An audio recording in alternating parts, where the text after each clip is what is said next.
Hi, grade 2. Welcome to Writer's Workshop.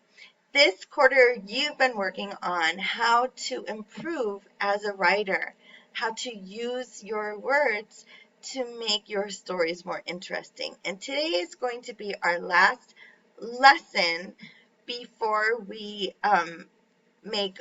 turn in all of the changes that we have made to our stories. We're going to be looking at the question, how can writers use their senses to show rather than tell?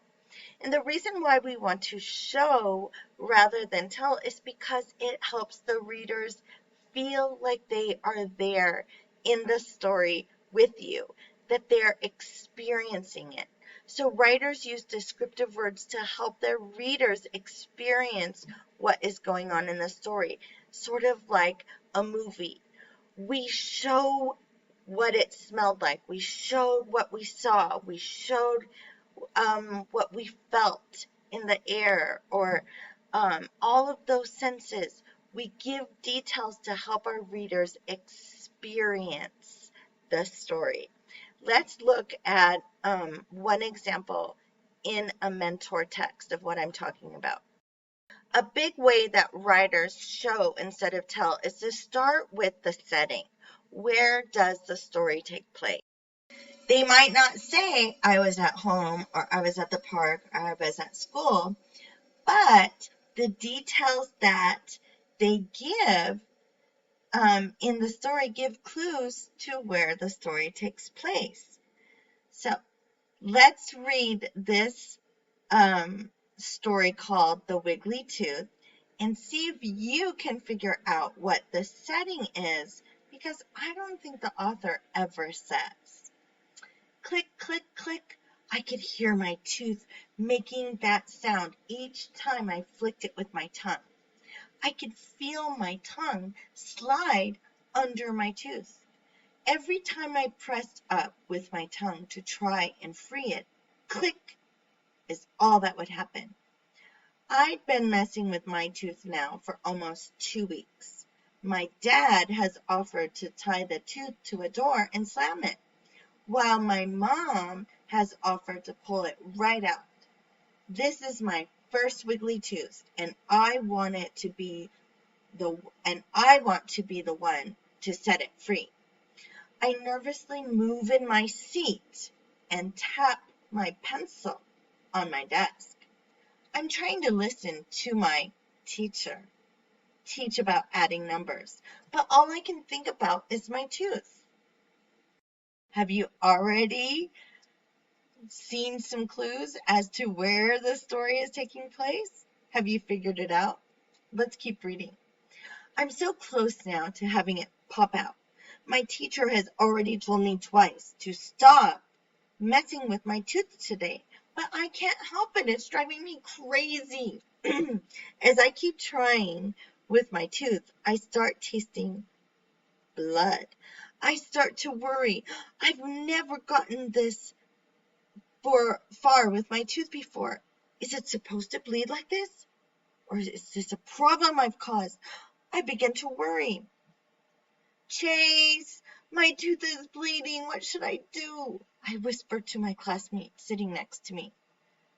Ask to use the bathroom, Chase says back to me. Gavin, what is going on? I need you to listen as I teach. This is the third time I've talked to you, Mrs. Smith, my teacher said unhappily. Mrs. Smith, Gavin's tooth is coming out and it's bleeding. He was asking me what he should do, Chase confessed. I turned red as everyone in class looked at me. Gavin, come over to the sink, please, said Mrs. Smith. I pushed my tooth with my tongue one last time and pop!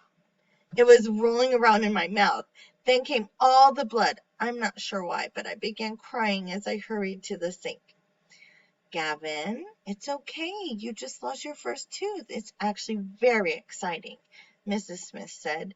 She rubbed my back and handed me a cup of water. In fact, I have something special for you, she explained. She reached in the cabinet and gave me a small blue treasure box attached to a long string. She opened the treasure box and I placed my tooth in it. I put it around my neck like a necklace. For safekeeping, she said as she smiled and winked at me. This wasn't so scary after all. I wore my tooth proudly. I couldn't wait to get home and tell Mom and Dad. I knew they'd be very excited for me too. So as you can see, the wiggly tooth is about a tooth, but the author never said at the beginning of the story, I was at school. We don't need to tell the reader we are at school.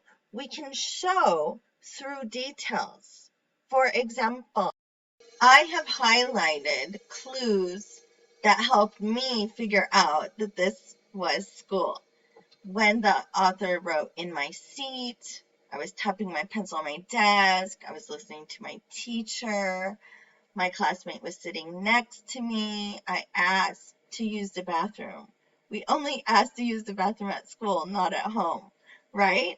So the author didn't waste time telling me that they were at school because they knew I could figure it out through the details that they put in their story, so I could experience what Gavin was experiencing.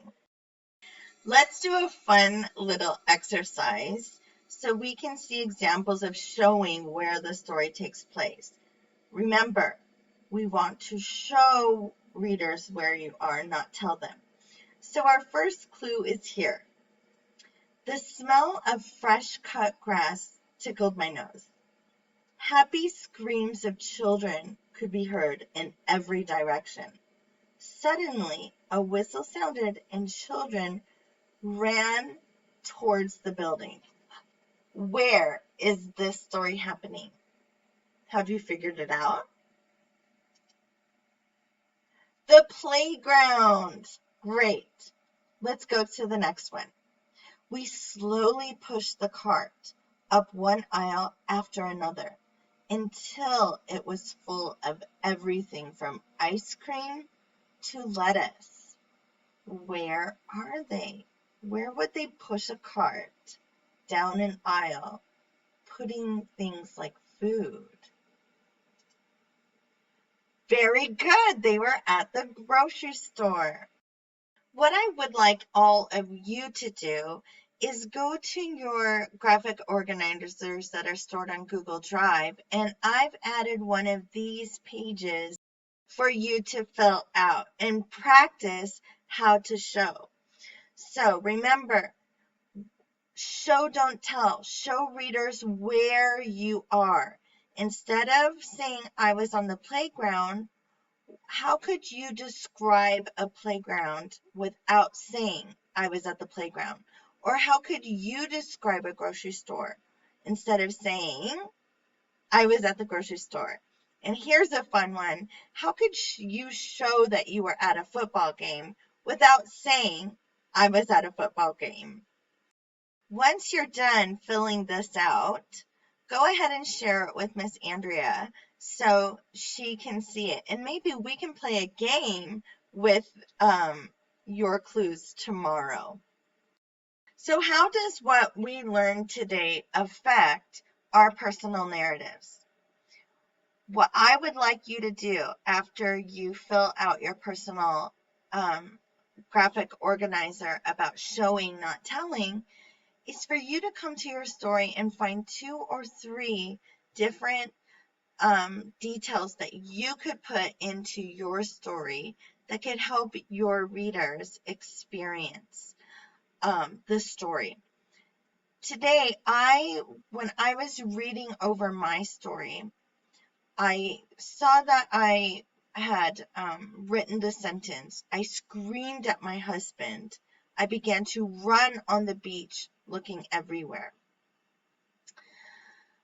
I want my readers to really understand how I felt and experience what I experienced. So instead, and of saying I screamed at my husband, I wrote, and let me make this a little bit bigger for you so you can see it better.